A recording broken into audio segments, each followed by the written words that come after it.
Inicia junto con Daniela y Jairo con noticias irreverentes de ida y vuelta. El podcast del que tú formas parte. Quédate, ya iniciamos.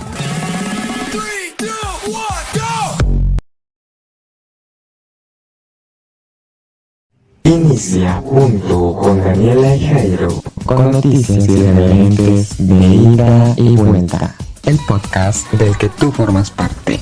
Quédate, ya iniciamos.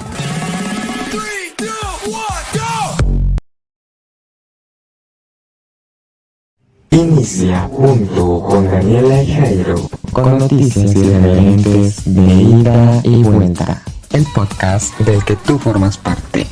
Quédate, ya iniciamos.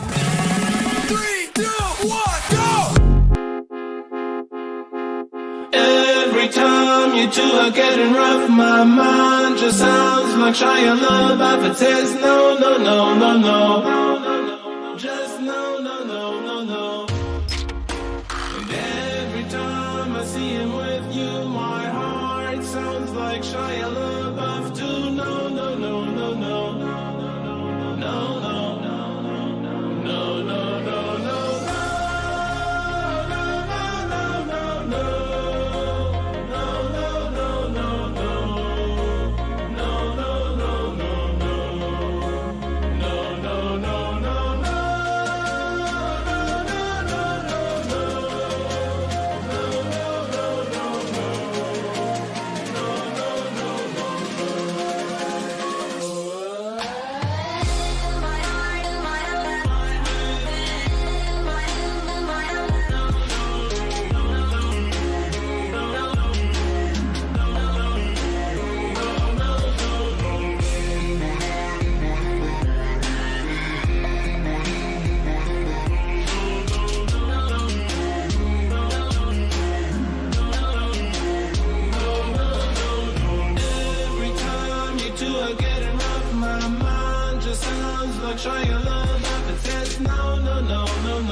Inicia junto con Daniela y Jairo con noticias irreverentes de ida y vuelta. El podcast del que tú formas parte. Quédate, ya iniciamos.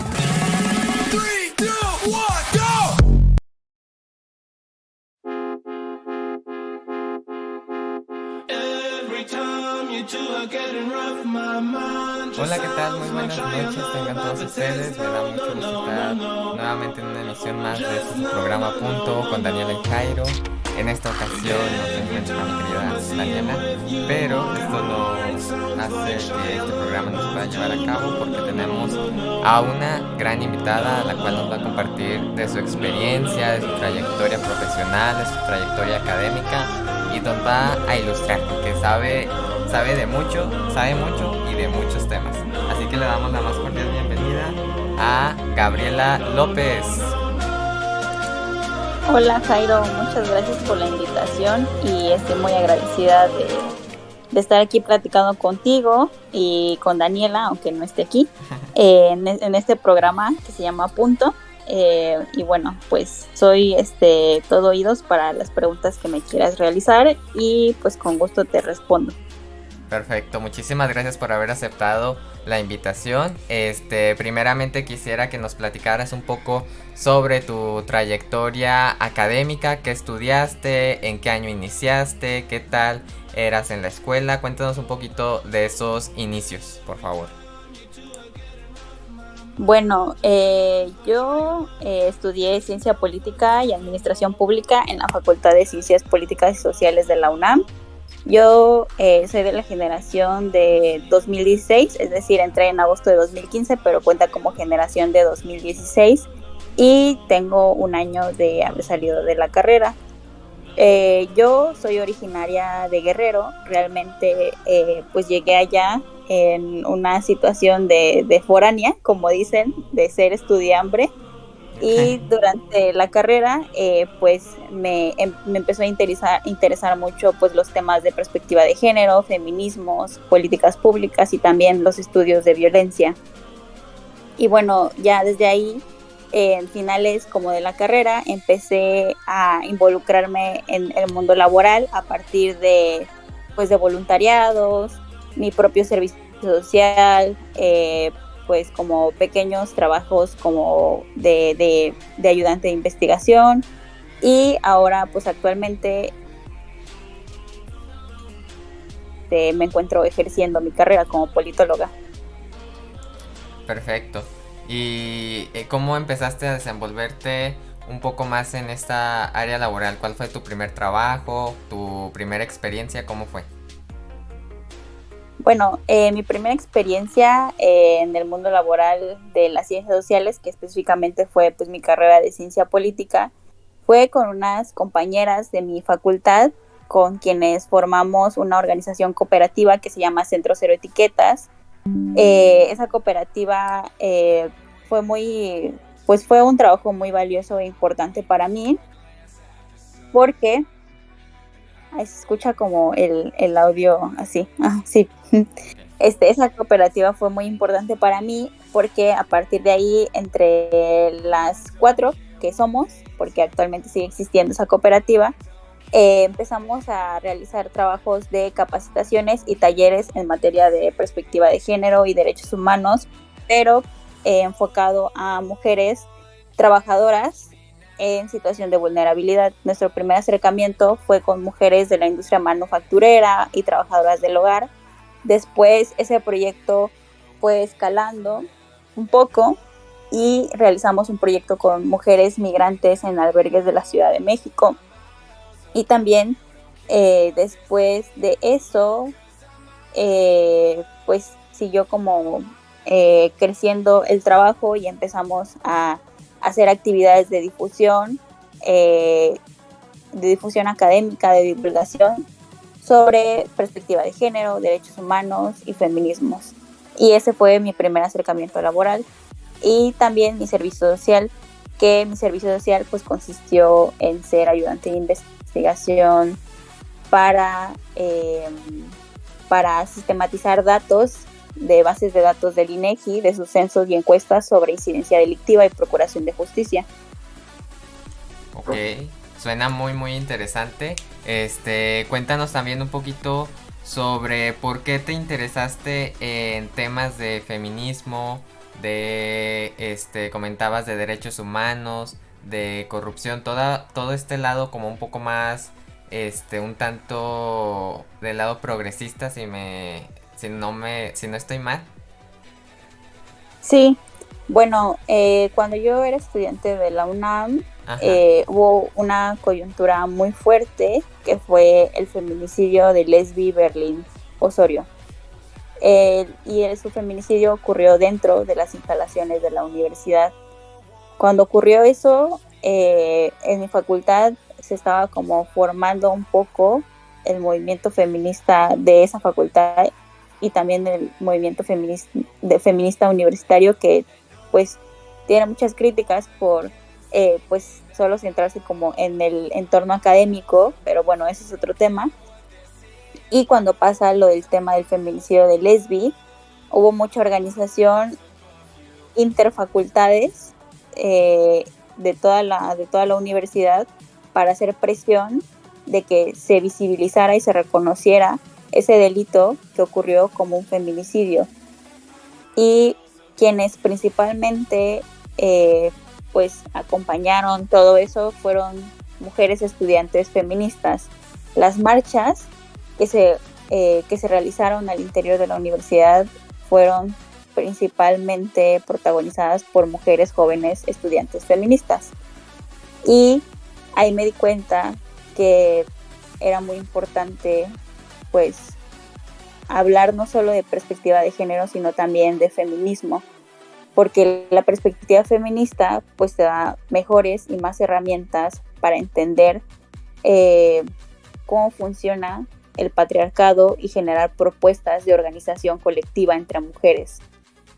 Y bueno, Tristemente, pues durante esa manifestación hubo mucho acoso contra las mujeres jóvenes feministas de parte de hombres estudiantes.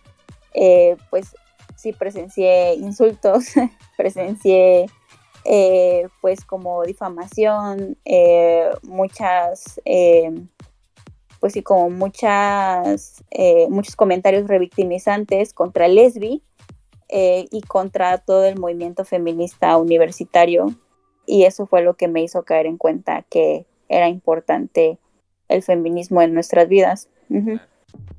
Y ya que estás hablando de esos asuntos de que había difamaciones, incluso insultos, te quiero preguntar, ¿has recibido, y me imagino que sí, algún tipo de acoso en tu escuela, bueno, mientras eras estudiante, o incluso cuéntanos un poco más sobre algún caso que hayas tenido en la calle, no sé, que muy seguramente lo has tenido?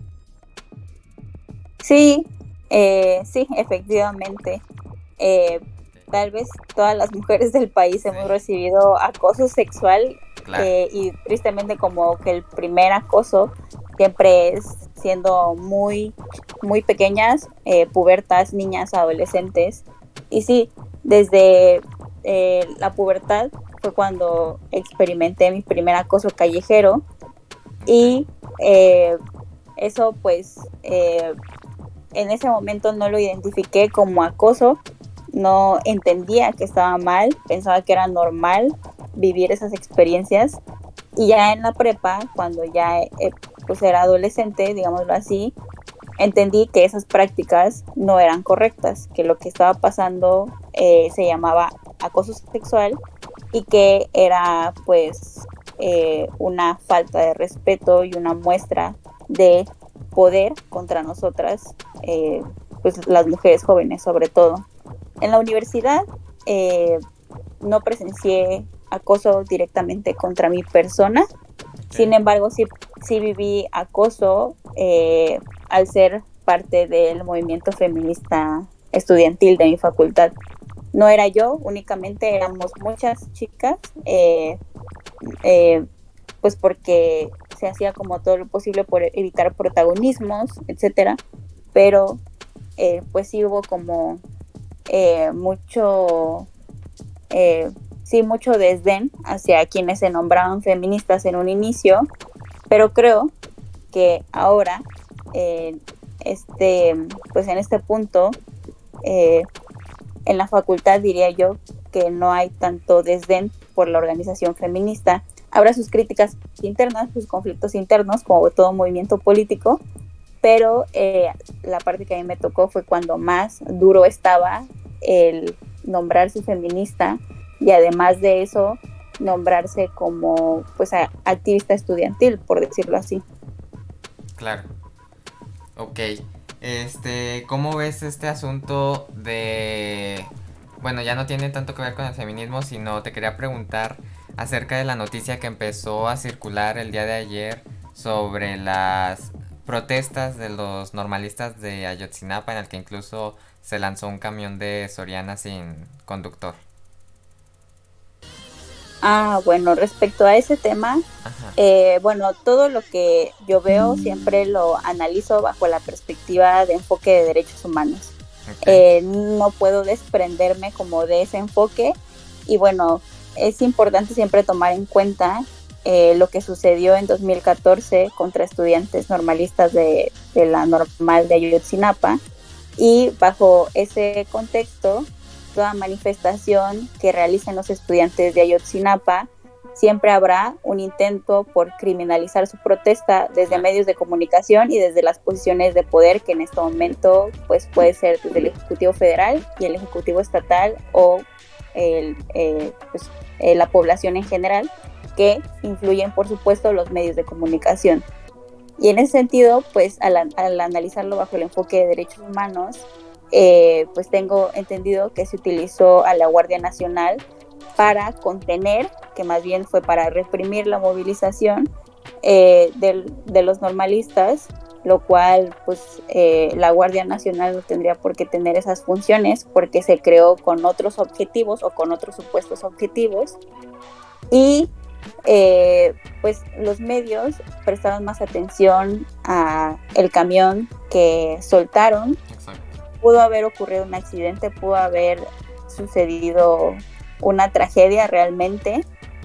Sin embargo, el punto de la movilización como tal, pues no es el camión, sino la necesidad de seguir exigiendo justicia para los normalistas asesinados, desaparecidos, porque pues hasta la fecha las madres y padres de los normalistas de Ayotzinapa no han tenido respuesta clara de la investigación y no quieren tocar al ejército en las investigaciones. Y también sigue habiendo un intento por querer desaparecer las normales rurales, y como bien lo mencionan muchas consignas políticas, mientras exista pobreza en este país, las normales rurales tienen razón de ser, porque son las únicas que están presentes en la formación educativa básica de niños y niñas de normales rurales. Claro, y fíjate que ahorita tocaste un punto muy importante, que es justamente el hecho de que en los medios de comunicación se le dé mayor importancia o mayor foco a la violencia como tal, a la destrucción tanto de esta marcha que hubo como sucede en las marchas feministas.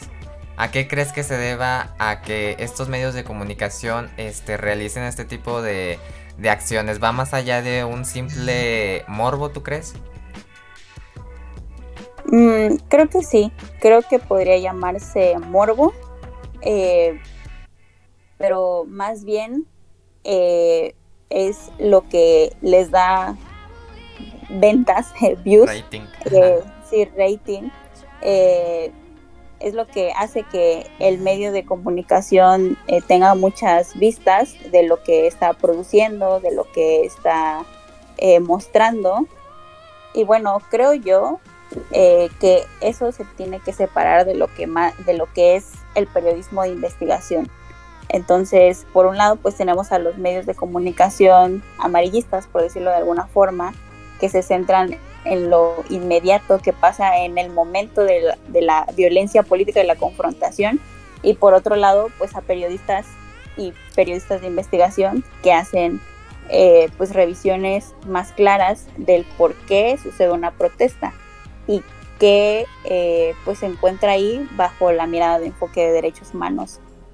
Y pues sí, creo que es morbo, es lo que se vende, y sobre todo porque pues actualmente desde el Ejecutivo Federal se sigue una línea de querer criminalizar, estigmatizar y revictimizar a todo tipo de movilización crítica en contra de lo que se realice.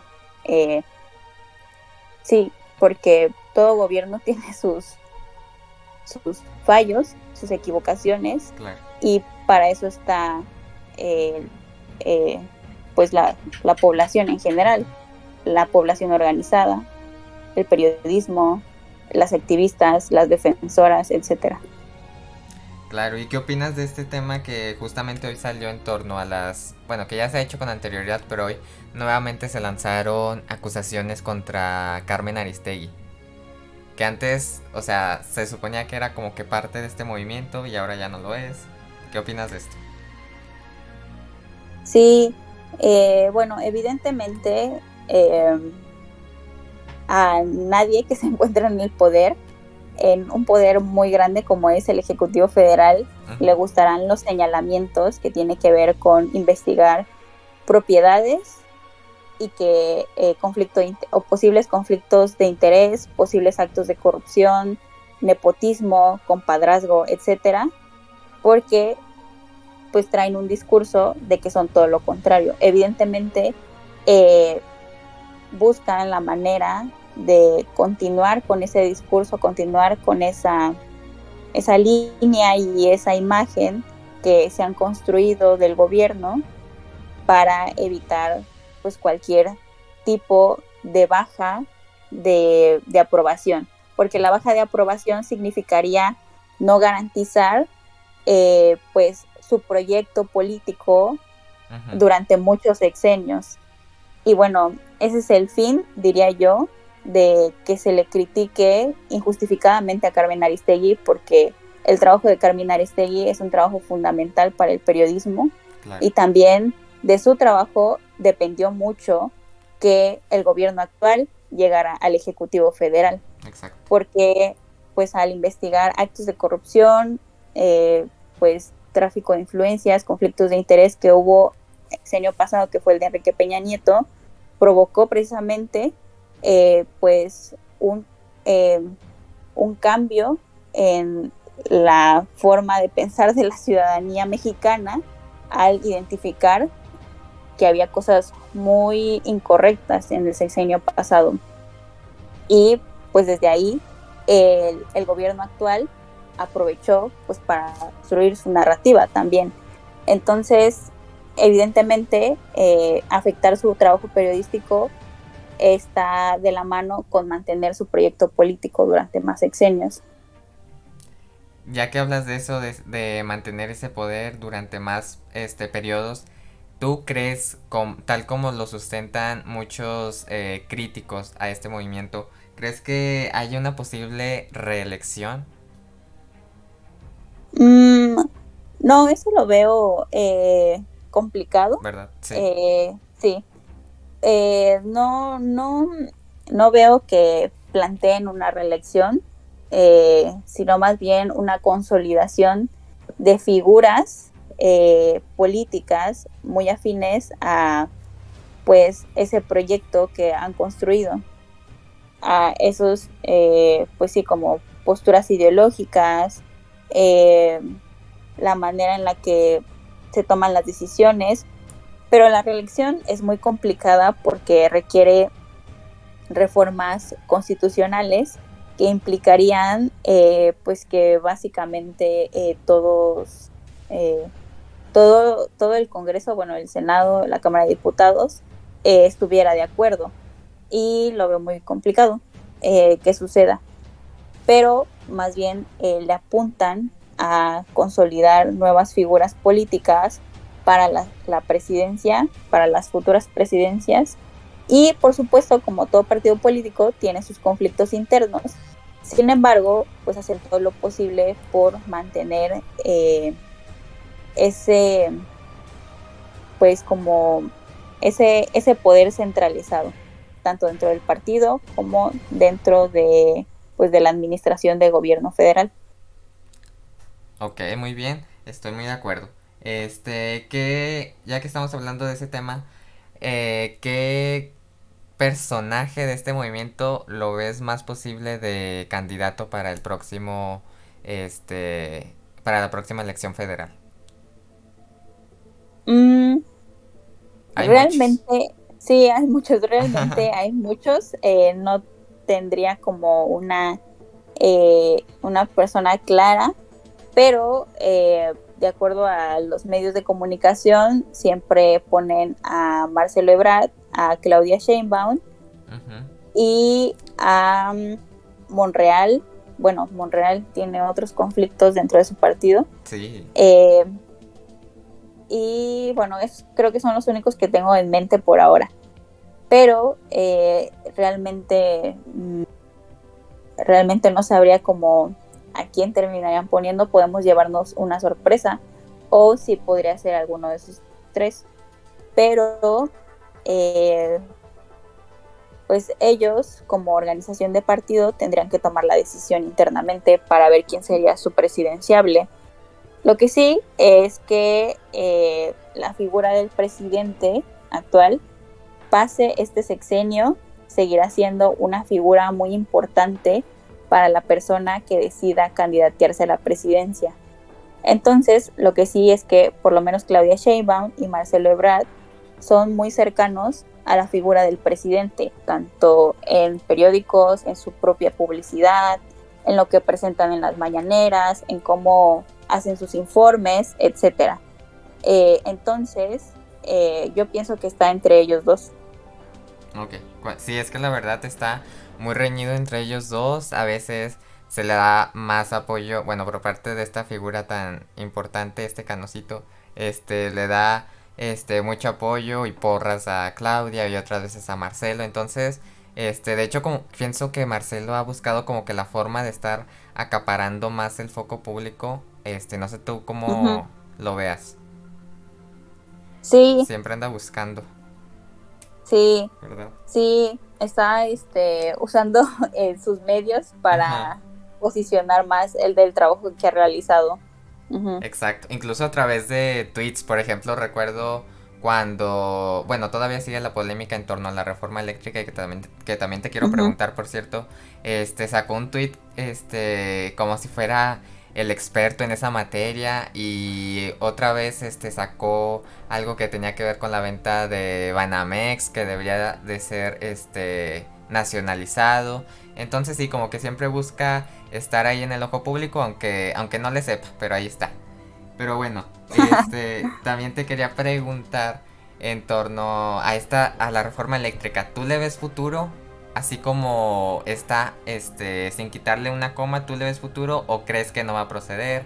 ¿O crees que solamente se van a hacer algunas modificaciones? ¿Crees que se pueda llegar a un acuerdo?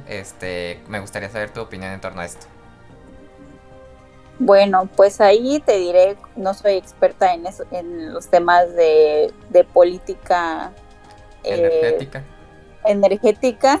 Ajá. Y pues no, o sea, no tendría una respuesta clara, pero eh, yo, yo creo mm, que los cambios no van a ser estructurales, evidentemente, ¿no? Porque casi como que tener el discurso de darle atrás a la privatización y no sé qué es casi imposible ya bajo un modelo económico neoliberal Ujú. y también con el acuerdo que hay entre los tres países de Norteamérica, ¿no? Que son Claro. México, Estados Unidos y Canadá. Y bueno, pienso que sí se podría llegar a un acuerdo, que sí va a haber cambios de forma, no estructurales, y pues al final de cuentas lo que se decida no va a ser bajo un esquema de energías limpias y pues se tendría que ir como viendo bajo esa mirada que yo veo que se va encaminando por ahí, que se llegará a un acuerdo entre los tres países, no será bajo energías limpias y pues de manera discursiva sí se utilizará como algo de el cambio estructural, no sé qué, bla, bla. Claro. Sí, de que se va a pagar menos ahora, que ya nos van a apropiar los extranjeros de nuestras empresas y todo Ujú. ese tipo de cosas. ¿Tú qué opinas de las privatizaciones y del sistema económico neoliberal? ¿Cuál es tu opinión al respecto? Bueno, el modelo económico neoliberal no solo es un proyecto económico, también es un proyecto ideológico y político. Ok. ¿Qué es lo que pienso? Bueno, eh, realmente es un modelo económico que está diseñado para hacer más ricos a los ricos y más pobres a los pobres, básicamente. Pero es la manera pues, en la que está configurado es en pensar individualmente, en, eh, El egoísmo. el, sí, en el egoísmo, en la acumulación de la riqueza sin control y también pues como mucho esta idea de la meritocracia, que evidentemente pues la meritocracia no es posible si hay estructuras de desigualdad muy marcadas como son la clase social o la condición socioeconómica y también que se juntan junto a otras opresiones como es el género, la raza o la adscripción étnica o racial, eh, también la identidad sexual, la identidad de género. Y bueno, como proyecto económico, pues el modelo económico neoliberal, no soy economista, soy politóloga, Yo estoy en pero, economía. qué Sí. interesante, pero sería muy difícil deshacerse de ese modelo económico mientras no existan de verdad políticas fuertes Claro. que estén enfocadas en el bienestar social, en el bienestar de las personas y con enfoque social. Ahora, ¿qué pienso yo de las privatizaciones? Evidentemente, no creo que privatizar servicios públicos sea la manera correcta de garantizar el bienestar de las personas. Privatizar servicio de salud, que hasta el momento es algo que no está pasando en México y esperemos siga siendo así. No es la respuesta para el bienestar de las personas. Privatizar la educación tampoco lo sería. Privatizar servicios como el agua, la electricidad, la luz, etcétera, tampoco es el camino. Así como pues no garantiza el bienestar, privatizar o desaparecer programas sociales o achicar el Estado, como plantea el neoliberalismo.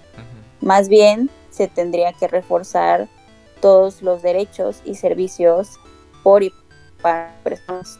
Si ya existe en México, por ejemplo, el servicio de salud público, pues que se refuerce, no solo para las personas, sino también para los y las trabajadoras del servicio de salud. Es un ejemplo. Claro, ¿y cuál sería tu proyecto alternativo en términos económicos y sociales? Qué pregunta tan complicada. Sí. Porque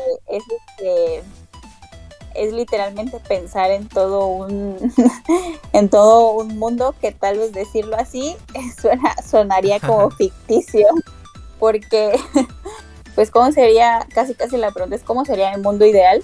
Bueno, evidentemente no existiría el modelo económico neoliberal, sino un modelo económico enfocado en beneficiar el bienestar de las personas, en garantizar el bienestar de las personas, con enfoque de derechos humanos, con políticas públicas, con enfoque social, independientemente de si están encaminadas a hacer programas sociales o no. Pues básicamente, más o menos, sería como una socialdemocracia con enfoque feminista. Ese sería mi mundo ideal. Pero pues, construir ese proyecto sí requiere casi como desaparecer el planeta Tierra y construir otro planeta Tierra.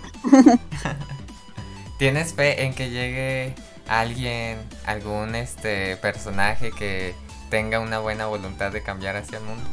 ¿O de plano ya estamos muy desesperanzados? Pues o en las futuras generaciones.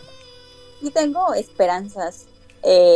No le llamaría como que llegara alguien con buena voluntad, sino alguien que supiera encaminar correctamente las decisiones políticas del país, y también que diseñara pues que el funcionario público trabajara por y para las personas y no como un funcionario de partido o como un funcionario de campaña o como un funcionario para enriquecimiento individual.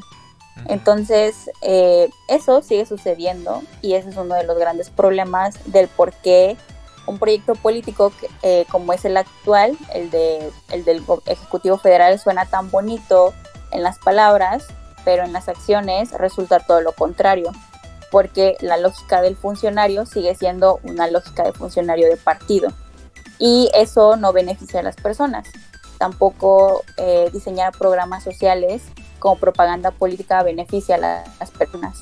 Entonces, sí creo que debe de haber pues preparación suficiente para que todas las políticas y todos los programas tengan lineamientos y reglas de operación que no estén encaminadas a hacer propaganda política, y que el funcionario sea una persona capacitada para su cargo, que es algo que, por ejemplo, en los municipios no sucede mucho. Si, no sé, por ejemplo, te vas a cualquier municipio fuera de la Ciudad de México y sí o sí te encuentras a un funcionario que no está capacitado para su cargo, o que acaba de llegar después de 2 años de que ya se abrió esa nueva oficina, no tiene seguimiento en lo que se realizó en esa área, etcétera. Entonces se le da más importancia al ejercicio público, porque desde ahí es donde se toman las decisiones administrativas para gestionar pues sí, como los recursos. Ok. ¿Tú piensas que la clave para alcanzar un progreso esté en la educación? Bueno, no me gusta la palabra progreso porque viene igual de esta idea ideológica neoliberal. Y si es solo con la educación, no. O bueno, si es la educación entendida solo de la escuela, no.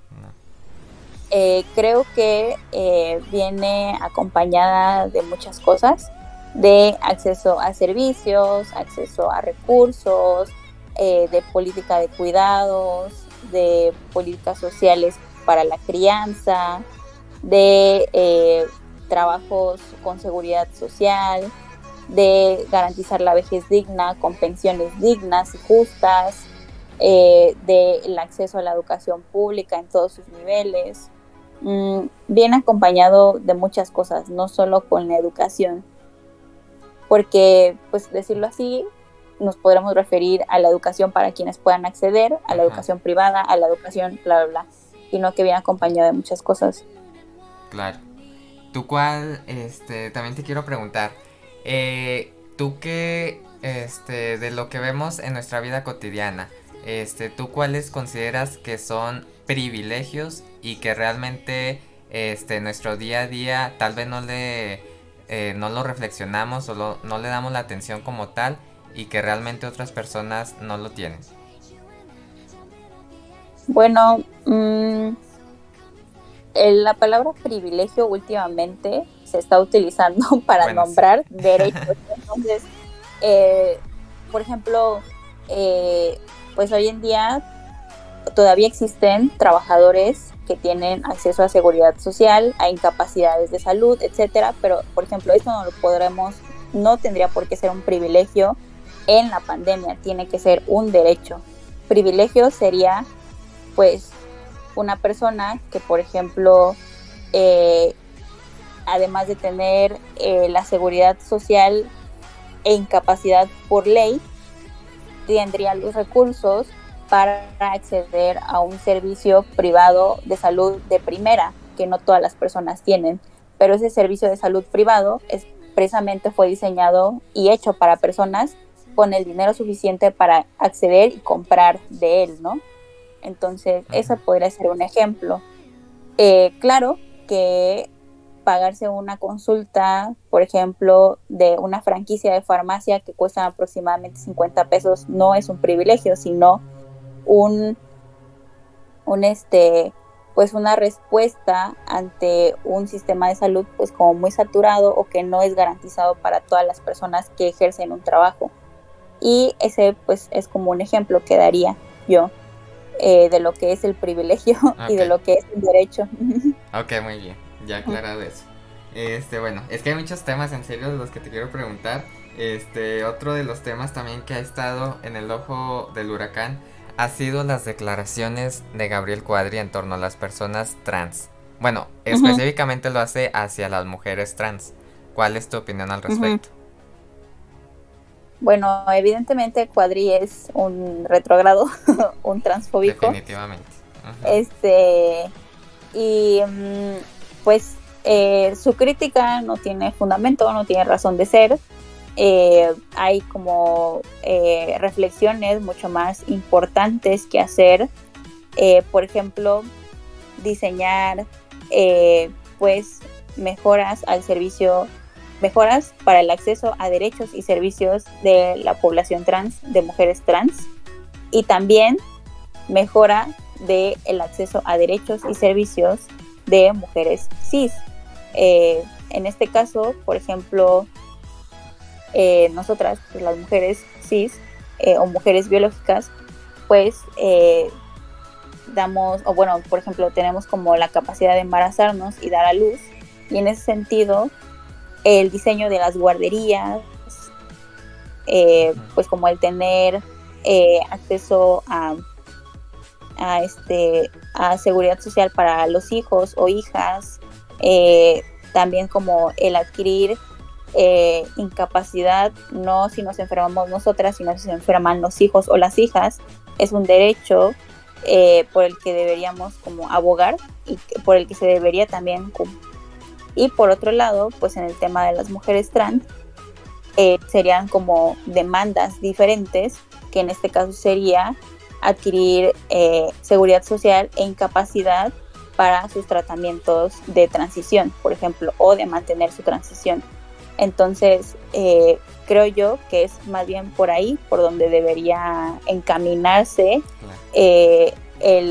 la relación entre las dos luchas, digámoslo así, y también en la diferenciación entre las dos luchas y no en los comentarios o discusiones transfóbicas. Completamente de acuerdo. Y de la mano también está el tema del lenguaje inclusivo. Por ahí he escuchado, bueno, en lo personal te platico que tengo amigas que son feministas y me comentan que el lenguaje inclusivo es misógino. Entonces ahorita estoy como que en un dilema sobre si es bueno, si es malo, si lo debo usar o no. Me gustaría que me ilustraras en ese tema, por favor. Bueno, sobre el lenguaje inclusivo, pienso yo que es importante nombrarnos a nosotras con A.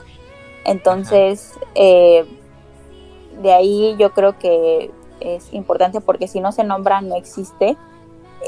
Siento que, más bien, usar la E o la X es una manera de respetar a las identidades no binarias o de la diversidad sexogenérica si se identifican con E o la X.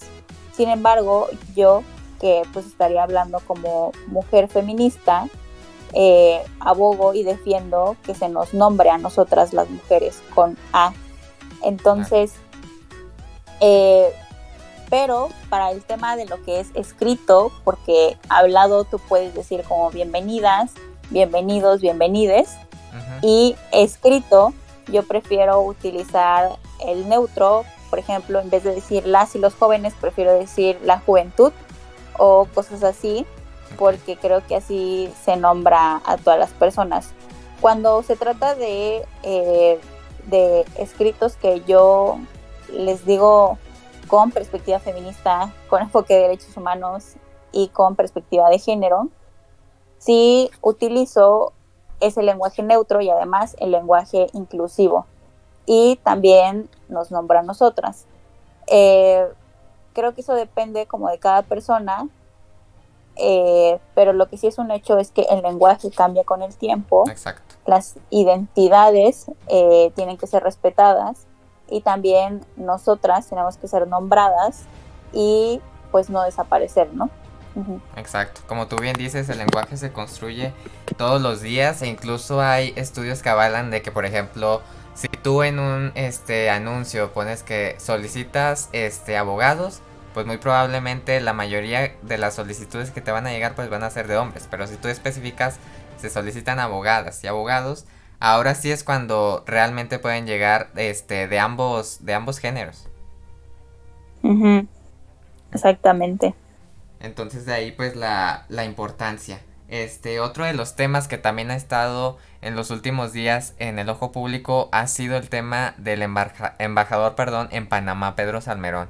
¿Cómo ves este asunto? ¿Crees que sí llegue a ser el embajador o que se le cambie por Jesús Rodríguez? ¿Tú cómo ves este tema? Bueno, primero, pues un acosador no debería ser embajador y un embajador no debería ser un acosador. Y bueno, ahorita en el seguimiento de las noticias, pues, por así decirlo, como la Secretaría de Relaciones Exteriores de Panamá o el Ministerio de Panamá o el Gobierno de Panamá declinó o rechazó más bien la solicitud de Pedro Salmerón a ser embajador porque le dieron seguimiento a las denuncias públicas y denuncias formales que hubo en contra de él. Ahora, pues después de eso fue decisión del Ejecutivo Federal nombrar a Jesús Rodríguez para ese cargo. No estoy convencida de que sea la más adecuada para ese cargo porque no tiene carrera diplomática ni la formación. Uh-huh.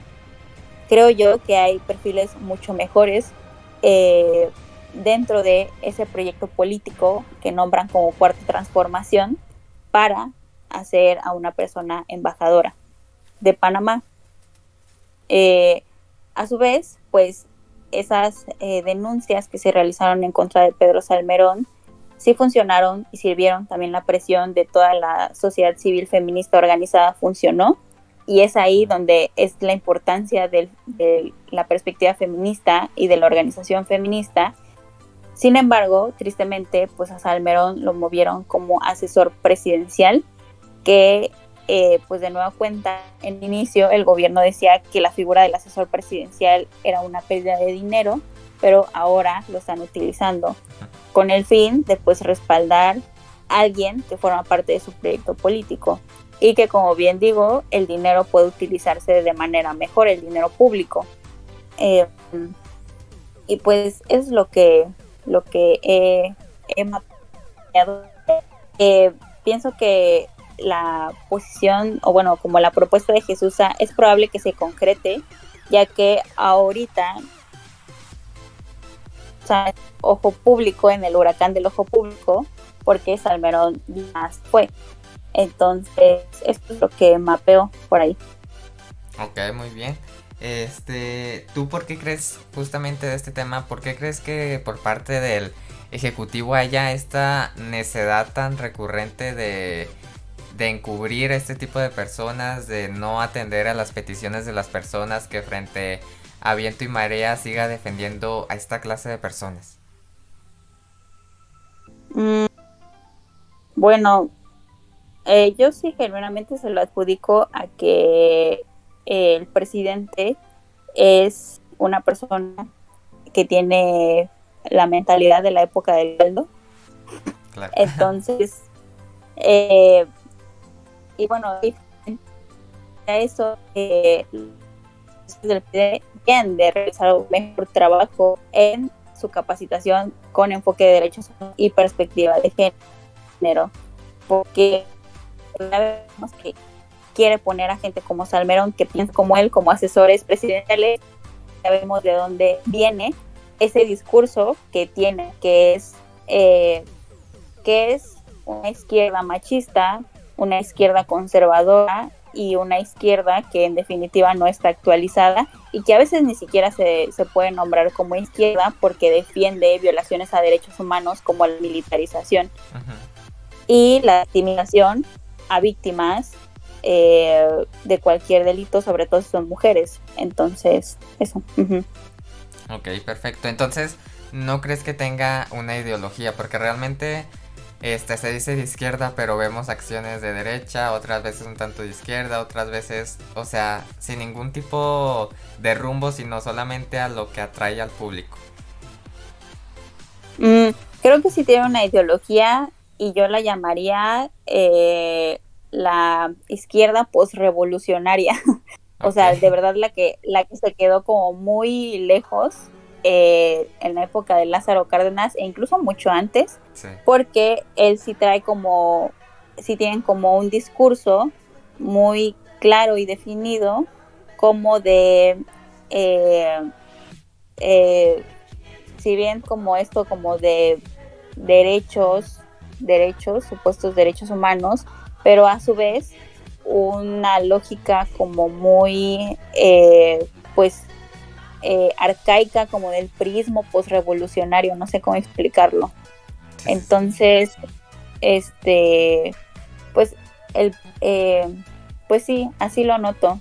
Realmente esa es su ideología. Uh-huh. Ok. También te quiero preguntar, ¿cómo ves este asunto de las mujeres en el gabinete? Que muchas veces, bueno, sabemos que este movimiento se autodenomina, pues, feminista, un presidente feminista. Entonces, ¿tú crees que esos nombramientos hacia ellas en algunas posiciones, crees que responda más que nada a quedar bien como que ante el ojo público, a decir nosotros sí las estamos visibilizando y ese tipo de cosas, cuando realmente las decisiones de mayor poder las están tomando hombres todavía? Uh-huh. Bueno, en primera instancia no dudo que ellas en el gabinete presidencial tengan la capacidad y la facultad de decidir por sí mismas, de tomar sus decisiones y de su preparación Claro. Académica profesional. Sin embargo, el hecho de que sean mujeres no las hace en automático feministas, ni tampoco el hecho de que existan mujeres en el gabinete o en la política lo hace un gobierno feminista. Ujú. Si bien es cierto que toman decisiones y dirigen las áreas que dirigen, las secretarías que dirijan, al final de cuentas tiene que haber una línea clara del Ejecutivo Federal porque forman parte de el Poder Ejecutivo. Entonces, no considero que sea hipócrita de parte de ellas, sino más bien hipócrita desde el discurso del Ejecutivo Federal e hipócrita desde todo lo que ellos nombran cuarta transformación, porque pues el hecho de que existan mujeres tomando decisiones no lo hacen automático feminista. Y no puede nombrarse algo feminista si en mañaneras presidenciales revictimizan a mujeres o al movimiento feminista. Uh-huh. ¿Y cuál es tu opinión con respecto al tema de la paridad de género? Bueno, la paridad de género es una acción afirmativa que considero muy necesaria e importante mientras no exista garantía de que se respete el derecho de la participación política de las mujeres.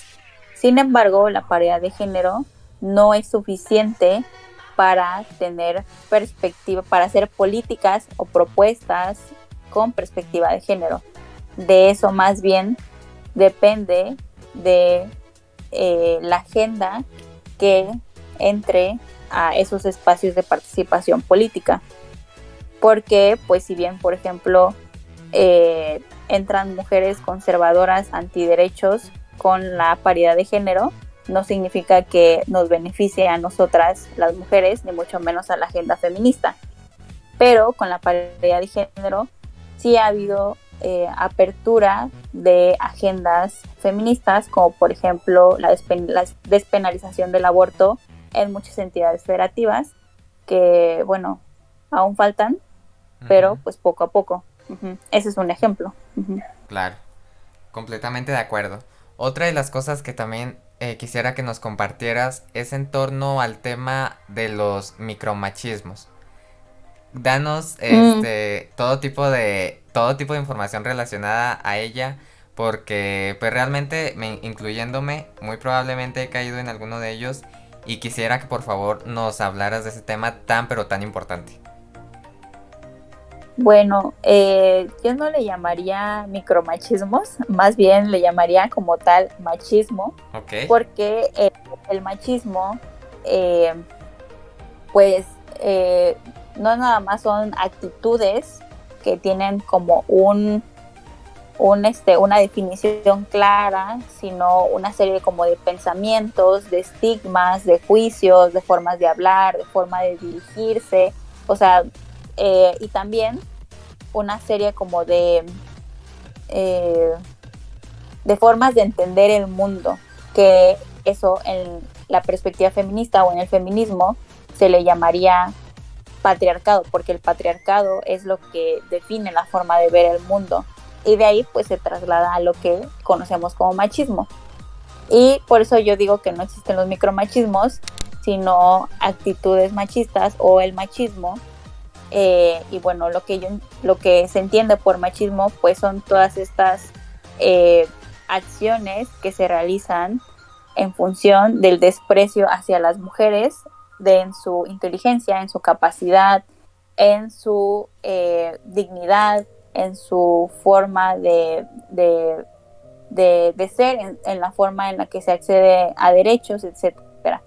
Y pues por ejemplo un acto machista podría ser desde el acoso callejero, que es algo muy visible, muy claro, pero también al interrumpir a una mujer cuando está hablando o intentar minimizar lo que ella explica desde sus conocimientos o desde lo que está intentando como pues estudiar, etcétera. Entonces yo le llamaría machismo como tal, desde lo que podría ser como el control de las acciones de las mujeres hasta lo más cruento y cruel que es el feminicidio, la tortura sexual, la desaparición de mujeres. O sea, es una escala de cosas, nada está separado de otro.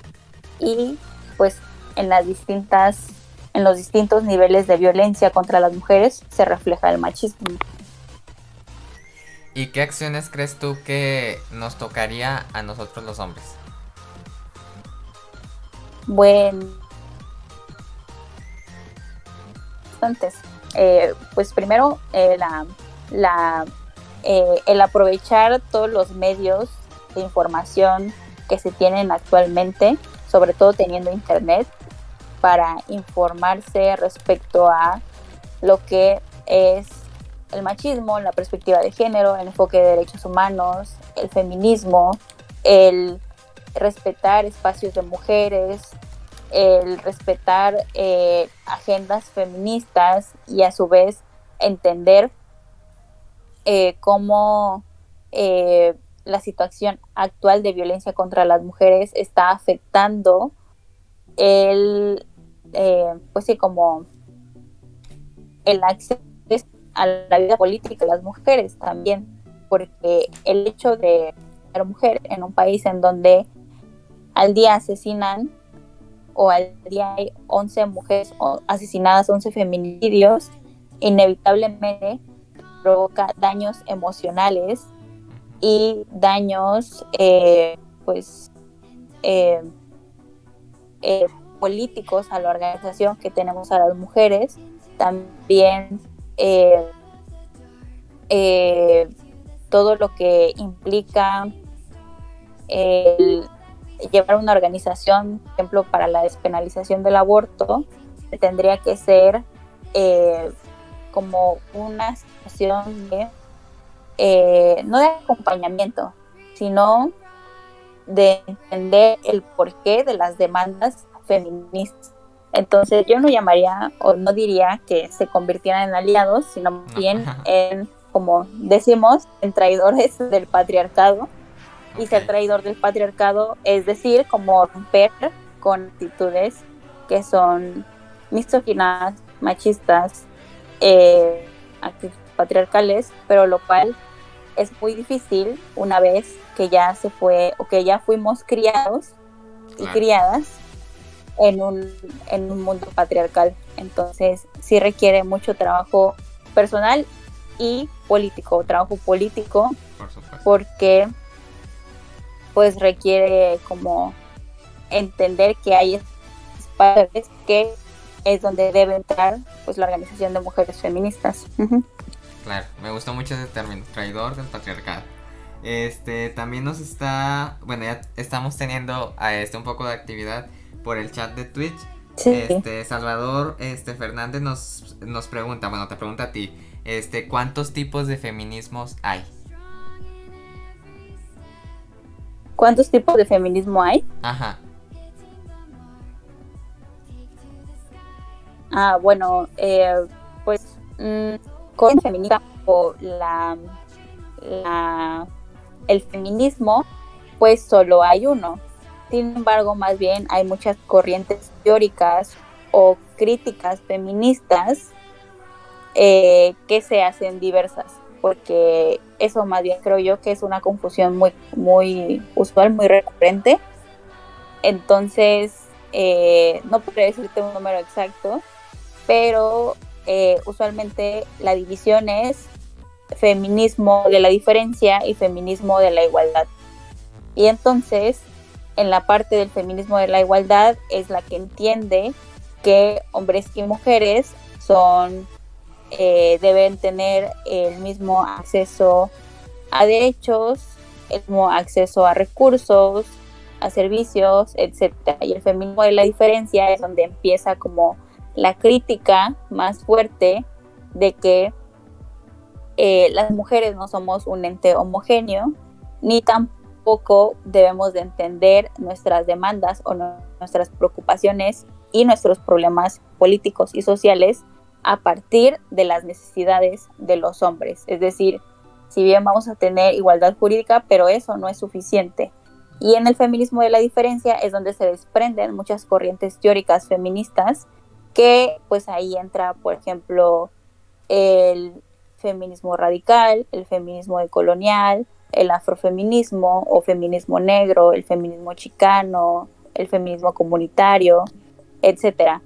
Que, bueno, las que te estoy nombrando son de las que tengo claridad, pero hay muchos más, o el transfeminismo, por ejemplo, y bueno, pues esas corrientes teóricas que surgen, pues son una disputa teórica dentro del feminismo. Sin embargo, hay demandas en comunes y puntos iniciales de la teoría feminista. Y bueno, pues eso, es así, creo que es como se hace la división del feminismo, porque no es que haya tipos, sino corrientes teóricas feministas. Ok. Muy interesante, ahí está la respuesta para Salvador. Muchas gracias por habernos comentado. Tenemos otra pregunta, esta es de Lilian. Ella te pregunta, ¿qué opinas sobre lo ocurrido en la mercadita feminista en Guadalajara? Bueno, sobre ese tema no estoy enterada de qué sucedió en la mercadita feminista de Guadalajara. Realmente no sé qué habrá sucedido. Ok. Bueno, no sé si tenga alguna otra pregunta que quiera hacer Lilian. Mientras llega, también te quiero preguntar tu opinión sobre si existe el racismo inverso. Bueno, en conclusión, no existe. No existe el racismo inverso. Pues sí, esa es la respuesta, no existe. Pero, pues sí, no existe. Más bien lo único que existe es racismo. Y el racismo siempre va a estar, pues, determinado por la idea tiene mejores atribuciones físicas e intelectuales por sobre otro, y a partir de ahí pues es donde pues se entiende la opresión racista o la opresión con base a la descripción étnica o racial. Y pues si vivimos en un mundo patriarcal y además en un mundo colonial, ese racismo siempre va a estar pues realizado por pues las personas que entren dentro del fenotipo de la persona blanca. Entonces, sí. Y bueno, en México existen personas blancas. Uh-huh. Y yo entro un poco dentro de la línea de la blancura mexicana. Entonces, pues sí. No considero que sea la persona correcta para hablar de racismo en México, pero el racismo a nivel internacional pues es así. Uh-huh. Ok. También te quiero preguntar, ¿cuáles consideras tú, si es que las hay, las luchas de las minorías que tú digas, ahorita no se le está dando tanta, digamos, difusión o lucha como tal, a comparación de algunas otras banderas, a comparación de otras luchas? Bueno, pensando en México, en los problemas que estamos teniendo, ajá, pienso yo que está muy poco visibilizado y acompañado las luchas de las mujeres defensoras de la tierra, que recientemente la defensora Irma desapareció y no han hallado su cuerpo. Encontraron unos posibles restos, podrían ser de ella, sin embargo no se sabe, y defensora de la tierra en México y en América Latina es una lucha muy visibilizada y que creo yo no están siendo lo suficientemente acompañadas y difundidas tanto por la población en general como por una respuesta clara de los gobiernos en turno.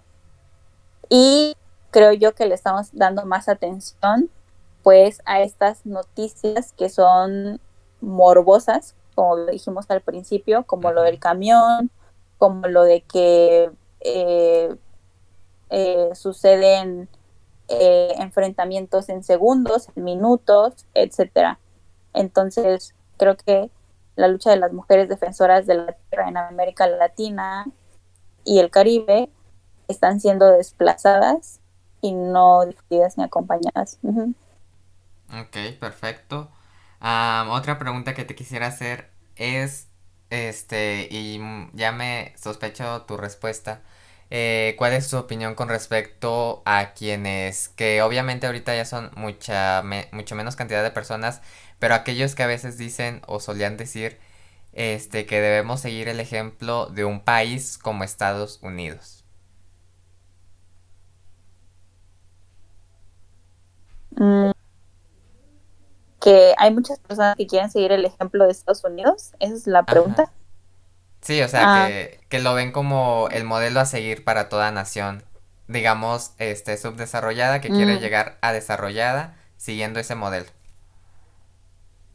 bueno, creo yo que es una idea equivocada, porque bueno, yo no, a mí me daría mucho miedo pensar que un día México, con esos niveles de desigualdad que tiene, llega a tener un servicio de salud totalmente privado o un servicio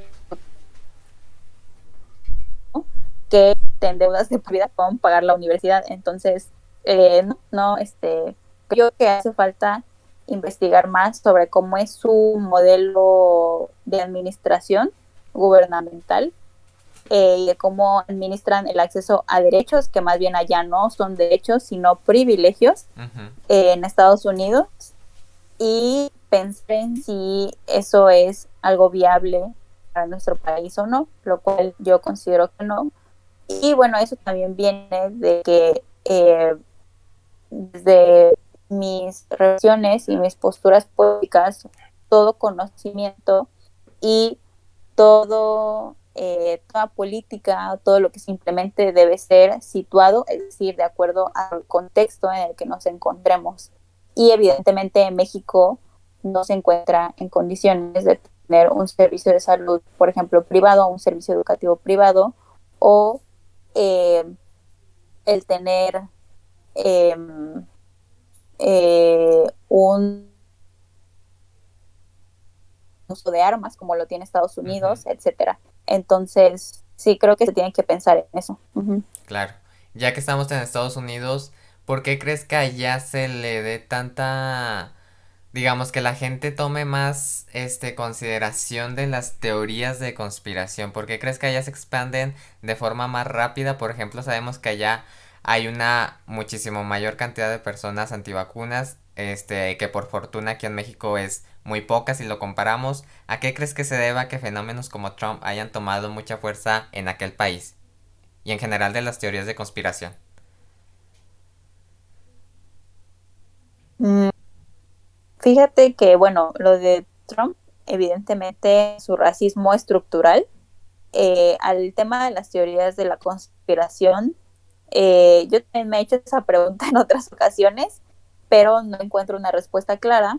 Sin embargo, se lo atribuyo a como esta idea que se tiene de el hombre o la persona blanca en el centro del universo, que se ve afectada por factores externos que intentan de alguna manera acabarlo. O sea, en vista de que cada vez es más fuerte la crítica al mundo colonial y eurocéntrico, la reacción es las teorías de la conspiración. Y esas teorías de la conspiración pues son muy defendidas por personas del mal llamado primer mundo, por esta idea de que dejan de ser el centro del universo como siempre lo fueron y como lo son aún en la historia eurocéntrica y colonial. Entonces se lo atribuye un poco a eso, pero pues también a lo mejor y en Estados Unidos tiene que ver con que el acceso a la educación es muy limitado, a la educación como formal, lo que se entiende a educación formal, porque requiere muchas deudas, mucho dinero que familias de clase baja, clase media baja en Estados Unidos, pues no pueden costear. Uh-huh. Claro. Y yéndonos un poquito más de manera internacional, como politóloga que eres, ¿Qué futuro ves en este conflicto que se está dando entre Ucrania y Rusia? ¿Qué consecuencias ves a nivel global y cómo podría afectar incluso a nuestro país? Bueno, mi respuesta es que a mí no me gusta ser todóloga, realmente no sé de política exterior, no, no sé del tema con mucha claridad, Ok, eh, entonces como que no me corresponde responder la pregunta porque es válido decir no sé. claro. Pues soy politóloga, pero en lo que me especializo es en políticas públicas anticorrupción de México y en el tema de estudios de violencia. Entonces, en ese tema, pues no podría decirte. Ok, ok. Este, Otro de los temas también que se está dando en las últimas semanas es sobre el intento o el deseo de que el servicio de salud del IMSS se haga de manera federal y ya no corresponda a los estados. ¿Crees que los gobiernos estatales accedan a que se federalice este sistema? ¿Y lo ves viable? Mm, mm, realmente mm, pienso que los estados en donde hay una más eh, política al gobierno federal actual, es decir, me refiero a los ejecutivos estatales en donde hay una acción política muy eh, con el Ejecutivo Federal, probablemente lo acepten muy rápido. Sin embargo, de eso a ser viable a que el sistema se federalice, lo veo complicado, porque el hacerlo implicaría, si de por sí los recursos ya están centralizados en México a partir del presupuesto de egresos de la federación, y a partir de ahí se da un presupuesto para las entidades federativas y a partir de ahí hay un presupuesto para las instituciones que son de las entidades federativas. Lo veo complicado porque eso implicaría pues no solo mover recursos y ya, sino también implicaría mover plazas de trabajadores de la salud que tienen plazas estatales y que podrían verse afectados por el movimiento de sus plazas a plazas federales, o también pues se vería afectado el tema de, de, distribuir los recursos, es decir, pues no sería, pienso yo que correcto, porque tendríamos que ver cómo, con base a qué lineamientos lo distribuirían si se centraliza, porque no pueden dejar a los estados con menos acceso a recursos y servicios, con menos servicios todavía. Ujú. Ok. Muy valiosa esa opinión. También te quiero preguntar cómo tomaste, me imagino que con humor, un tema que se estuvo dando, creo que mayormente a inicios, mediados del año pasado, sobre que era supuestamente muy viable independizar en la parte norte de México de la parte sur del país. Pues sí lo tomé con humor y no es viable en ningún sentido porque literalmente toda la administración pública estatal y municipal pues está dentro de México, o sea, tendría que ser así como, o sea, no depende de los gobiernos estatales ni de las personas que viven ahí, sino sí de la federación y de reformas constitucionales, etcétera, que se tienen que pasar por el Congreso Federal, que es la Cámara de Senadores. Entonces, no es viable, eh, no es posible, a menos que se haga una revuelta muy grande con armas y todo, pero no es posible. Otra, bueno, otra pregunta también, que te quiero hacer es, ¿tú ves algún tipo de otra, digamos, algo que se esconda o algún otro propósito que esté bajo este próximo ejercicio democrático que se va a llevar a cabo en torno a la revocación? ¿Crees que tenga algún otro propósito? ¿O por qué la insistencia de alguien que, O sea, es que en sí no tiene sentido el hecho de que una persona quiera que se realice este tipo de consulta para ver si quiere que la población siga en el poder, cuando realmente, o sea, no sé si me explico, o sea, porque una persona que quiere el poder va a preguntar a las personas si quieren que siga, cuando realmente lo añora y lo ha añorado por mucho tiempo. Ujú. ¿Qué explicación le das Bueno, a eso? no le veo ningún otro propósito más que el propósito de seguir dando la imagen de que existe aprobación ciudadana con el Ejecutivo Federal y con el partido político también.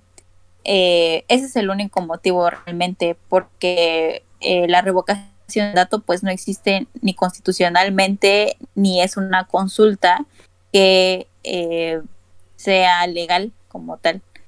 Eh, entonces, ese es el único propósito que le veo. No hay propósitos vinculantes con la opinión ciudadana real, que evidentemente sí existe mucha aprobación con el Ejecutivo Federal, porque tienen todavía mucho ese discurso de campaña política.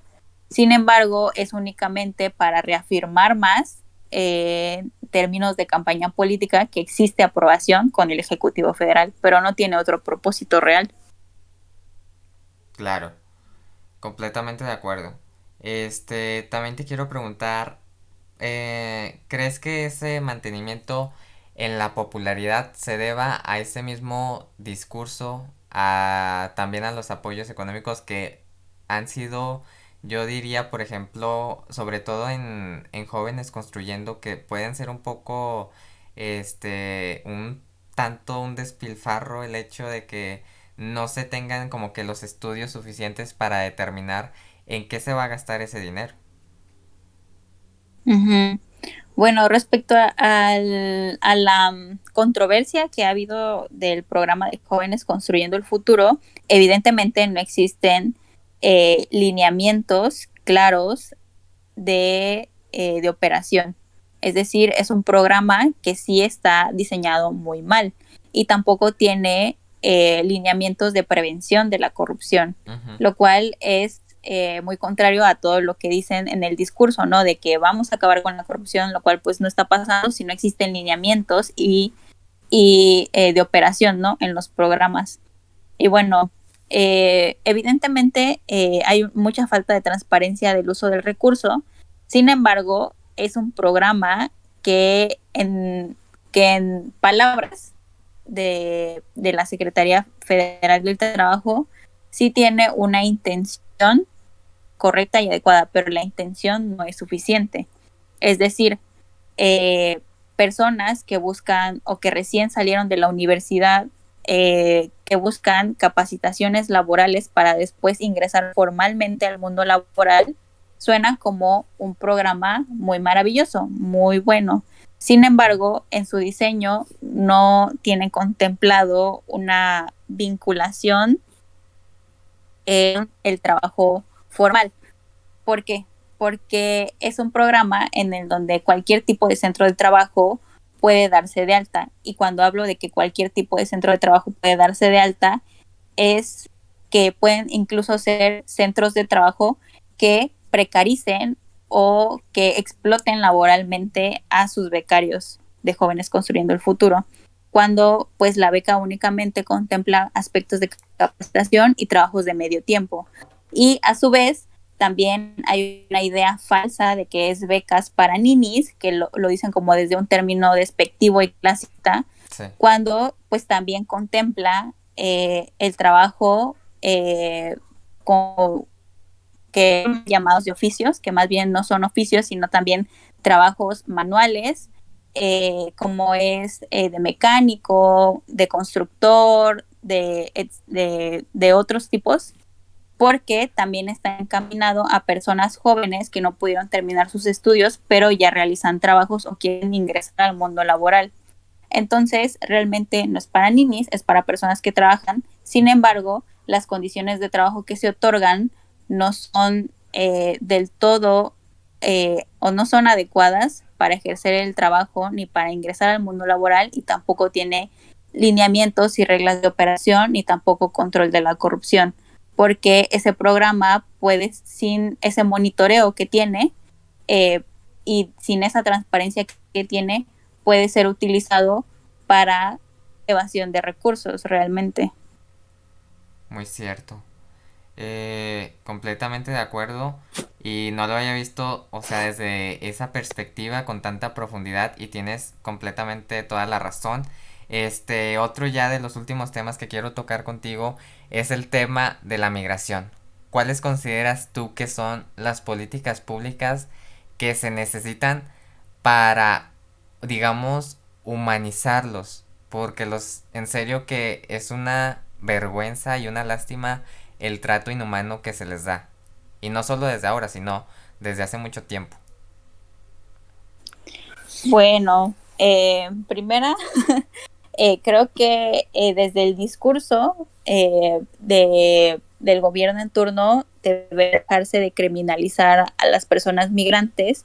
En segundo lugar, pues debería de dejarse de utilizar la fuerza pública para reprimir y cometer graves violaciones a derechos humanos contra personas migrantes. Y tercero, deben existir pues políticas que agilicen estos trámites humanitarios, dando prioridad a personas migrantes que están ejerciendo su derecho de movilidad humana a partir de situaciones de violencia que experimentan en sus países, lo cual México y Centroamérica debe de fortalecer sus relaciones diplomáticas y agendas gubernamentales para evitar pues situaciones de violencia y violaciones a derechos humanos que ocurren en Latinoamérica, que esa es la razón principal del por qué las personas migran de Centroamérica a México y de México a Estados Unidos. Entonces, esa es la recomendación que los especialistas en políticas migratorias hacen. Sin embargo, una cosa es la recomendación y otra cosa es que hagan caso, ¿no?, de esas recomendaciones. Y que además la violencia que se vive en Centroamérica y en México, que usualmente está caracterizada principalmente por actores de crimen organizado, tiene mucho que ver también con nuestra relación con Estados Unidos, porque hay tráfico de armas, porque hay acaparamiento de economías nuevas, que ya no únicamente son lo que se denomina como drogas o narcóticos, sino otras. Entonces, eso. Ok, perfecto. Una de las últimas preguntas, mientras no sé si alguien de quienes nos está escuchando tenga alguna otra. En términos generales, en un panorama general, te quiero preguntar, ¿qué le espera a México digamos, en los próximos 5 años? ¿Qué le espera a México en los próximos 5 años? Bueno, evidentemente le espera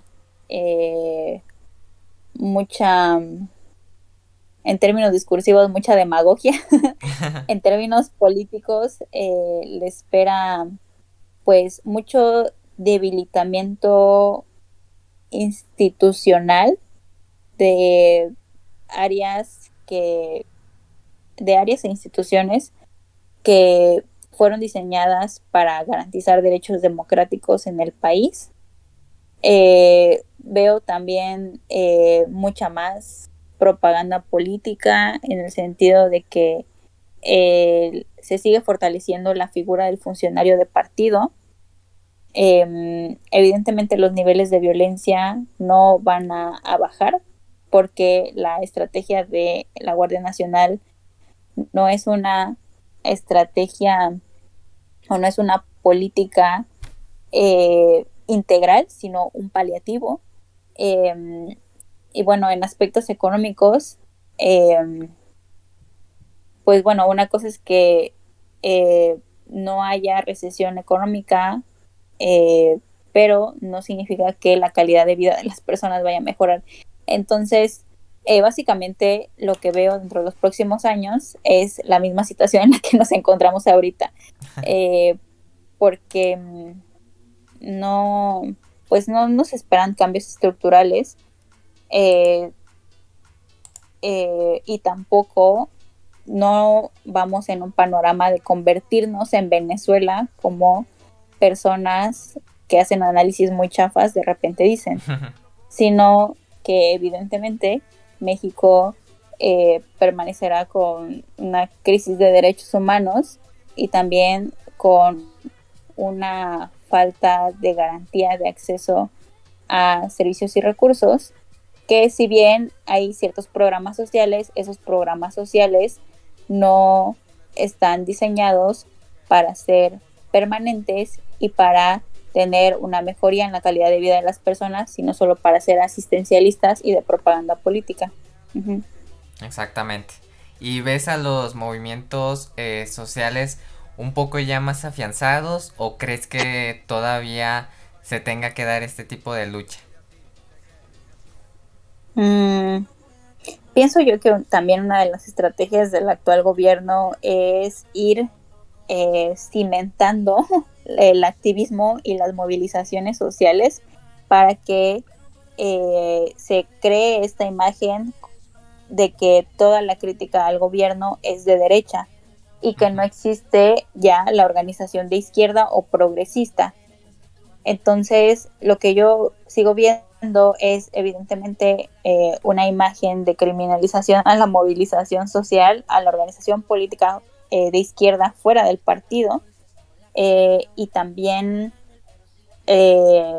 pues sigo viendo que tanto los movimientos de defensa de la tierra, de defensa del agua, los movimientos feministas y también los movimientos de personas que son víctimas indirectas de derechos humanos como de desaparición forzada van a seguir siendo los principales en dar la disputa contra el poder actual. Ok, me parece perfecto.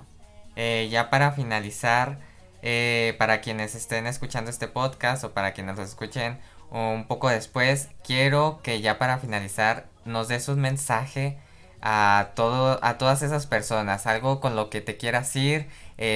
También cuéntanos por supuesto sobre si tienes algún proyecto, alguna página donde te podamos seguir todo lo que publiques para darte seguimiento, cualquier cosa que tú quieras decirle a todo aquel que nos esté escuchando.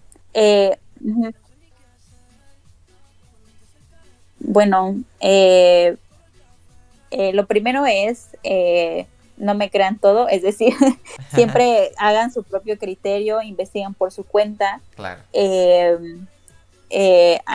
Formen su propia opinión, porque de eso también se trata toda la idea de informar y de generar crítica política y crítica social, que las personas tengan la capacidad de hacer su propio juicio y argumento. Segundo, es muy importante que toda la población vigile, monitoree las cosas que hace el gobierno. No solo el gobierno federal, sino también sus gobiernos estatales y municipales. Conocer quiénes son las personas que están en las áreas importantes que se encargan de atender a las personas, por ejemplo, en programas, quienes se encargan de la distribución de recursos, como quienes se encuentran en las áreas del agua, de la luz, etcétera. Es importante conocer, siempre monitorear y vigilar, porque de eso depende mucho, o parcialmente, pero sí mucho, que las personas hagan su trabajo. También les invito que ustedes pues generen organización en los espacios en donde se encuentren, en la escuela, en sus colonias, en sus hogares, para seguir generando pues esta fuerza de vigilancia hacia el gobierno, claro, porque es importante que nosotros los vigilemos a ellos y no solo ellos a nosotros y nosotras. Y bueno, y por último, siempre me gusta decir que yo no soy experta, sino que soy una humana que estudió ciencia política y que conforme al paso del tiempo ha aprendido cosas. Soy muy joven, tengo 24 años y sigo aprendiendo. Y bueno, pues me pueden seguir en Twitter, que es @GabyVendetta y _T, Gaby Vendetta, Gaby con Y. Y ahí pues publico cosas de mi trabajo. Como ya les expliqué, mi trabajo o en lo que me especializo es en el análisis de políticas públicas anticorrupción, estudios de violencia y perspectiva de género y enfoque de derechos humanos. Entonces, si están interesados en ese tema y también sobre todo en el tema de la anticorrupción, porque es un problema muy grave el de la corrupción en México, pues pueden seguirme por ahí y conocer el trabajo que realizo. Y ya, bueno, y también los invito a que siempre que vean noticias que implican violaciones a derechos humanos, las difundan, las compartan, porque como ciudadanía no debemos perder nunca la capacidad de indignación frente a esas situaciones atroces. Y bueno, eso es todo. Wow, en serio que completamente de acuerdo contigo. Creo que sí necesitamos ser como que un poquito más activos en cuanto a nuestro papel como ciudadanos y nunca perder esa indignación, como tú bien mencionas, no mostrarnos indiferentes ante las situaciones de otros. Y pues ya, o sea, completamente de acuerdo contigo. Muchísimas gracias por haber estado en este programa. En serio que es muy muy admirable tu trabajo, tu manera de pensar, tu criterio, y ten por seguro que muchas personas te vamos a seguir, vamos a estar al pendiente de todo lo que publiques, y en lo personal en serio que me pareció muy muy interesante y no me voy a perder todo lo que hables en torno a esos temas. Muchísimas gracias y pues ya sabes que aquí tienes las puertas abiertas. Muchas gracias, Jairo, de verdad, gracias por el espacio. A ti. Y bueno, pues saludos a todos y pues nos estamos viendo por ahí en Twitter y ya, claro. Les mando un abrazo. Muchísimas gracias, otro de vuelta. Cuídate mucho. Bye. Bye, muchas gracias. Oigan, pues continuamos con este programa. Recuerden que en este programa estaremos hablando de las noticias más importantes que se han generado durante toda esta semana. En esta ocasión, les quiero comentar sobre otra noticia de la cual también estuvo hablando un poco nuestra querida Gabriela. Es en torno al papel del embajador en Panamá. Me estoy refiriendo a Pedro Salmerón, quien fue acusado de acoso sexual por una alumna del Instituto Tecnológico Autónomo de México. Como ustedes pueden ver en su pantalla, déjenme les pongo este fondo. Como ustedes lo pueden ver, este señor fue propuesto para ser embajador en aquel país, y pues fue denunciado por personas, por alumnas en específico del Instituto Tecnológico Autónomo de México. De la misma manera, despuesito, digamos que lo renunciaron y luego vinieron más señalamientos contra él, lo que no impidió que el ejecutivo lo premiara con la promesa de una embajada en Panamá. Las víctimas que lo han acusado pegaron el grito en el cielo. Las colectivas feministas se infartaron, todas con justa razón. Era definitivamente un impresentable aspirando a representarnos en tierras panameñas. Hasta que le preguntaron a la ministra de Relaciones Exteriores de ese país qué sabía, qué podría chismearnos, digamos, acerca de Salmerón y su futuro diplomático. Pues la canciller Erika Moines dijo entonces: la Cancillería panameña ya manifestó su posición a la Cancillería mexicana por los canales diplomáticos que corresponden. El reportero le volvió a preguntar si eso era un sí o un no a Salmerón. Y la canciller dijo: la Cancillería panameña ya manifestó su posición a la Cancillería mexicana por los canales diplomáticos que corresponden. Poco faltó para que la panameña ordenara a los colegas 2 planas escritas en sus libretas con la frase: la Cancillería panameña ya manifestó su posición a la Cancillería mexicana por los canales diplomáticos que corresponden. A muchos esa respuesta nos pareció un clarísimo fuchi a Salmerón, pero el silencio vino, callada Relaciones Exteriores de México y no se dijo ni pío. El ejecutivo había minimizado la fama pública de Salmerón, que se creyó bombón.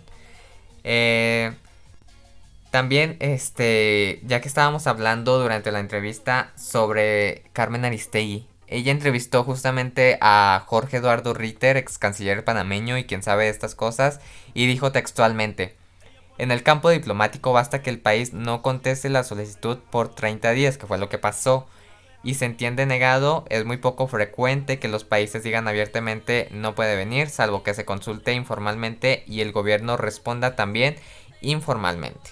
Estos detalles tal vez nunca los conozcamos. Y pues para ser franco, también nos comentaba Gabriela que se estaba viendo la posibilidad de suplir a Pedro Salmerón por Jesús Rodríguez. Pero para ser franco, Jesús Rodríguez fue la mejor carta que se pudo jugar. Ahora nada más falta que la admirable actriz, activista, etcétera, suplente exprese su beneplácito, ¿no? Capaz que ni le preguntaron y ya se enteró por otros medios. Coméntenos qué opinan de esta noticia, por qué creen que se les esté, bueno, por parte de esta persona se insista en que nos represente en aquel país. ¿Y qué creen que cómo creen que va a ser este papel de Jesús Rodríguez? Que en ratos tiene sus momentos muy, muy cómicos la señora. Pero bueno, vamos con otra noticia que también es muy muy importante y tiene que ver ahora con una reflexión a casi 2 años de la pandemia. Y eso es de los que les quiero hablar ahora durante lo que resta de este programa. Pues a 2 años de esta pandemia podemos recordar las caras de miedo y de sorpresa cuando a finales de marzo del 2020 pensábamos que esto iba a durar hasta mayo del mismo año. Tanto tiempo confinados, sin ver a nuestra familia, sin ir al trabajo, esas preguntas son las que nos hacíamos en aquel entonces. La tecnología recibió un empujón que, si bien ya estaba ahí, fue cuando comenzó a utilizarse en serio.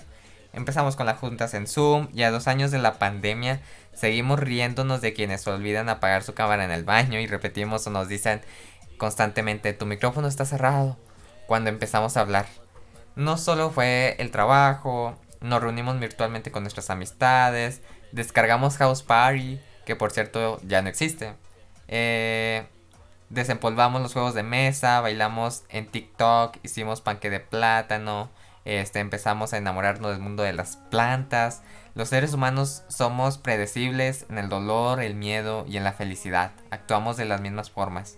Por otra parte, los avisos desde vehículos de la policía de la Ciudad de México que llegaban al interior de las casas diciendo: estamos en alerta sanitaria, por lo que se invita a la ciudadanía a retirarse de las calles y mantenerse dentro de sus domicilios para evitar contagios. Quédate en casa, cuídate y cuídanos.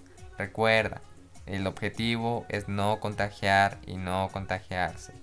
Si tienes algún síntoma como tos seca, dolor de garganta o fiebre, manda un mensaje al 55 55 5 con la palabra COVID-19 o llama o lócate. Bueno, eso es lo que sonaba el preludio de una cinta de terror. Algunos vecinos desde un gran conjunto de edificios tocaban todos los días a las 7 de la noche. Y pues bueno, tardamos en aprender. Los estacionamientos todavía lucen las cruces que tratan de crear la sana distancia entre coches. Los tapetes sanitizantes ya secos en la mayoría de los casos nos siguen recibiendo. Y no hemos dejado de insistir en tomar la temperatura a los visitantes, aunque sea pues de la mano. Hasta el 30 de enero del 2022 la página coronavirus.gov.mx sigue sin tener el uso de cubrebocas entre las medidas de prevención para la ciudadanía. ¿Cómo puede ser esto posible que tras casi 2 años de pandemia todavía este portal no incluya esta medida? Pero sí incluye lo de estar tranquilo, disfrutar del aire libre, eso sí está bien puesto. Y bueno, entre las que sí se encuentran, como les comentaba, también está pues acudir al médico solo en caso de urgencia, que por cierto, esto nos recuerda las tantas muertes por COVID en México y la negligencia que dejó a mucha gente que podría haber recibido atención oportuna a morir en su hogar. También otra de las medidas que se incluyen es que se tosa o se estornude en la parte interna del codo y que no difunda fake news. También nos acostumbramos al horror y nos emocionamos con la ciencia, que sin importar cuánto creamos que hemos avanzado, la naturaleza hasta hoy nos ha enseñado que no íbamos a librarnos de los 2 años que tardaron en terminar otras pandemias. A 2 años de que la pandemia se declarara una emergencia internacional, todo se siente como un sueño y no sabemos con certeza si de verdad queramos regresar a ser los mismos de antes. ¿Cómo ven este tema de ya 2 años, casi 2 años de la pandemia? Muchas cosas, en serio. Antes de seguir con la información, Salvador Fernández dice que hasta mañana, que ya le dio frío. Cuéntenos a cuántos grados están allá desde nos están escuchando. Actualmente está un frente frío muy muy fuerte. Y Salvador, esperemos que te tapes muy bien. Muchas gracias por haber estado en esta transmisión. También saludos para Lilian, que estuvo muy atenta en esta transmisión. Y cuéntenos por favor sobre todas estas medidas, que si bien tenemos los tapetes secos, las temperaturas en la mano, en serio, queremos regresar a como éramos antes. ¿Qué va a pasar con las tecnologías? ¿Cómo se van a volver parte de nuestra vida cotidiana? Que por cierto consideramos muchos que en sí llegaron para quedarse. Y bueno, otra de la información muy importante que se generó durante esta semana es que una noticia muy muy buena para todas las mujeres es el hecho de que al divorciarse ellas van a tener que recibir una compensación, esta de manera obligatoria. Bueno, el trabajo del hogar no remunerado, vean esta cifra, tiene un valor de más de 6.4 billones de pesos al año y muchas mujeres que lo realizan dependen económicamente de sus parejas.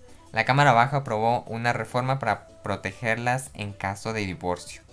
Bueno, cuando las mujeres se dedican por completo al cuidado de hijas, hijos, pareja y casa, no les queda tiempo ni energía para otro trabajo en el que obtengan ingresos.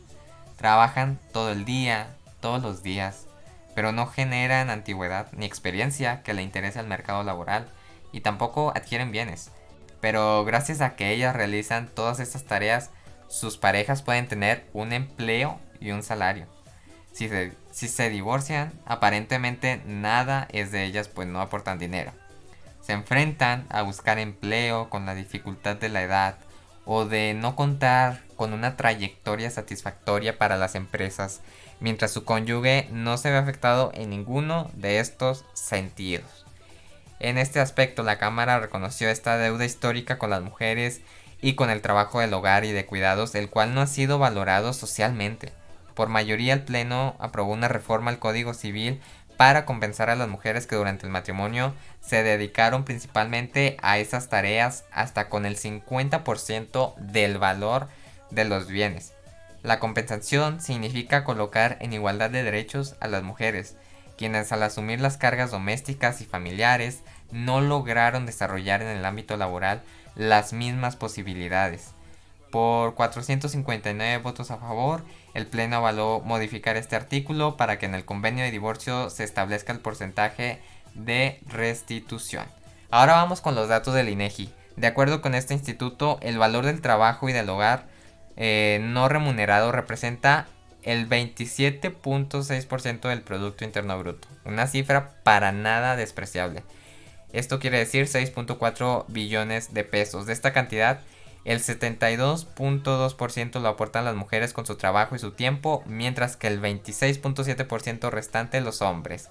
Es decir, que las mujeres generan riqueza con su trabajo al sostener la vida cotidiana, la crianza de las personas. Y pese a ello, muchas dependen económicamente de sus parejas. A veces, aunque ellas trabajen, pues en algunos sectores las mujeres ganan hasta 34% menos que los hombres por la misma actividad. La falta de independencia económica las pone en una situación de vulnerabilidad en caso de violencia. En promedio, las mujeres en México pierden un mes de trabajo remunerado y 28 días de trabajo no pagado al año a causa de la violencia de sus parejas, según la encuesta nacional sobre la dinámica de las relaciones en los hogares. Por otra parte, es común escuchar decir que tal mujer no trabaja, se dedica al hogar.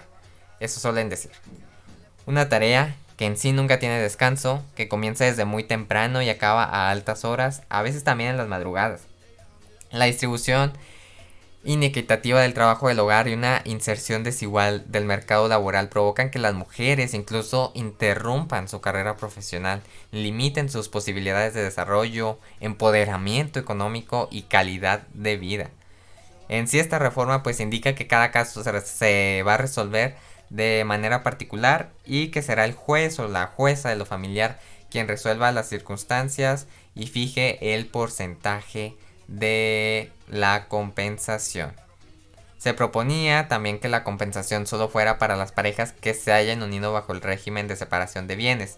Además, que en caso de que la mujer sea profesionista no podrá obtener la indemnización. Sin embargo, por suerte, porque en realidad que esta propuesta no es tan, digamos, equitativa, pero por suerte esta reserva fue rechazada.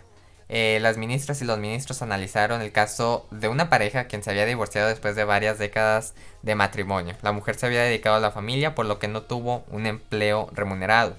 Sus hijos eran mayores de edad, por lo que su exmarido se negaba a dar alguna pensión. Sin embargo, la primera sala resolvió que ella tenía derecho a una compensación, pues por haber dado su tiempo a cuidar de hijos y esposo, ahora no tenía los medios de supervivencia. Y pues ahí está toda esa información con respecto a ese tema. En serio que enhorabuena por esa gran noticia, porque sin duda el trabajo doméstico, que ya sabemos que no solamente se limita a las mujeres, sino que puede haber amos de casa, pero desgraciadamente en nuestro país hemos tenido una cultura de que solamente la mujer sea la que se dedique a estas labores, y qué bueno que se estén dando este tipo de acciones en lo legal para mejorar esta situación, aminorar las desigualdades, que parte de estas desigualdades económicas también se debe a que la mujer ve interrumpido tanto sus estudios profesionales como su realización en lo general. Entonces, enhorabuena por esta noticia. Ojalá que sigan con este tipo de acciones con perspectiva de género, tal como nos comentaba hace unos momentos Gabriela. Y pues bueno, ahí tenemos esa información. Estas son las noticias que les tenemos preparada esta noche. Les agradecemos mucho por haber estado durante esta transmisión. Espero que les haya gustado la entrevista que tuvimos con Gabriela. Recuerden que también nos pueden escuchar a través de YouTube. Y muy pronto la vamos a estar subiendo esta entrevista, porque en serio que fue una maravillosa entrevista. Creo que de las que más me ha gustado.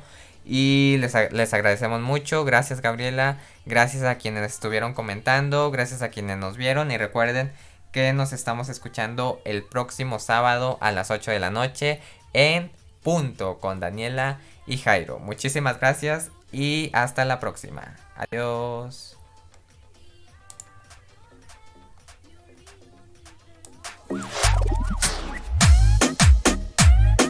Suéltalo, no le dé break, no le dé chance.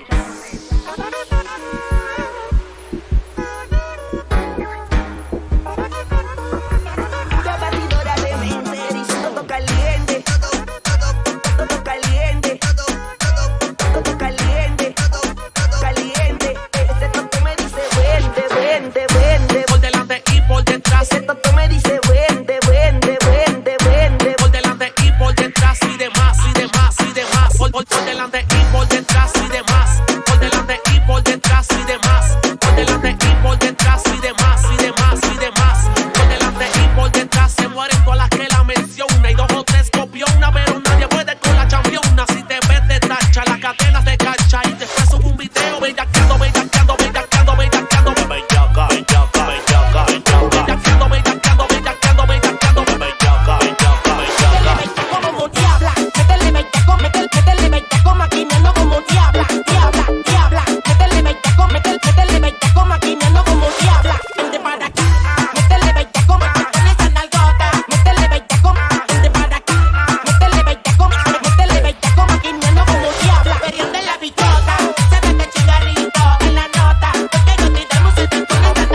ahora yo quiero darle como vole ping pong, ping pong, ping pong, ping pong, ping pong, ping pong. Y ahora yo quiero darle ping pong, ping pong, ping pong, ping pong, ping pong, ping pong. Y ahora yo quiero darle ping pong, ping pong, ping pong, ping pong, ping pong, ping pong. Y ahora yo quiero darle ping pong, ping pong, ping pong, ping pong, ping pong, ping pong. Y ahora yo quiero darle.